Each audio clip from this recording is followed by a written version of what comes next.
If you think about trying to define the American state of capitalism, as opposed to, say, the European state or other states of capitalism, I mean, or the Chinese capitalism,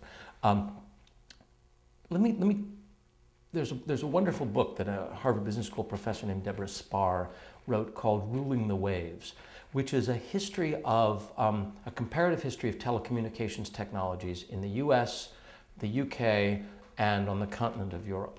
And she talks about the telegraph, the telephone, television, the internet, mobile phones, and she found a pattern. I mean, and the pattern is this.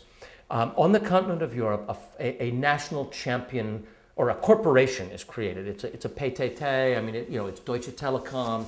So it's a division of the state is created that develops the technology. It's a state monopoly, and then maybe eventually 50 or 100 years later, competition comes in.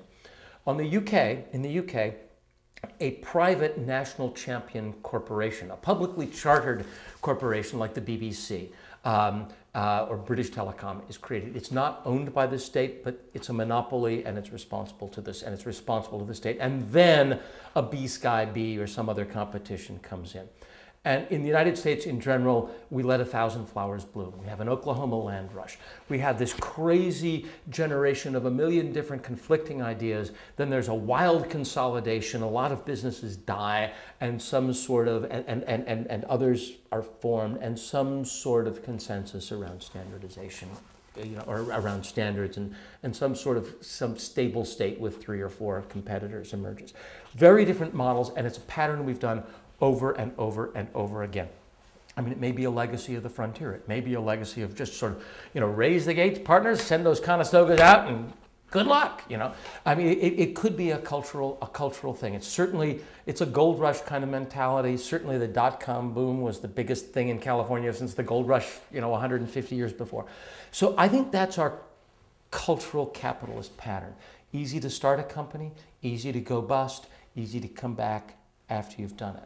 I think in the last few years, or the risks, I mean, each of these has their own benefits, and their own risks and rewards. And God knows that if I had lived through the first half of the 20th century that Europe had, I would not consider change my friend. I would want to have a set of regulations and government policies that made it difficult to have radical, crazy new ideas because of the social and military and other catastrophes that happened on the continent of Europe in the first half of the 20th century. But I think we're seeing some pretty risky elements in our model too. I mean, obviously there have been. First of all, they're personal risks of failure, and our social safety net is smaller and has more holes in it, and people fall through it. I think there's also a risk of, and we're seeing this fiercely, a risk of real income disparity.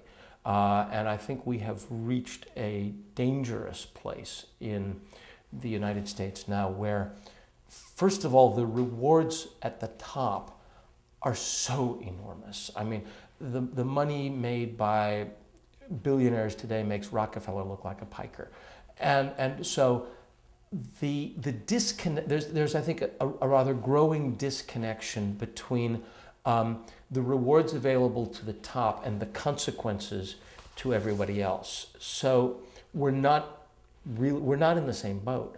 And when the rewards are so great, it's a lot easier for me, if I have a chance at those rewards, to say, oh, well, the hell with anybody else. I'll just, if I can be a centimillionaire, why should I care about my neighbors? This is too big an opportunity to pass up. Whereas if I can only be a millionaire, maybe I will pay a little more attention to what I do to bring the whole neighborhood up with me. So I think there's a real danger there.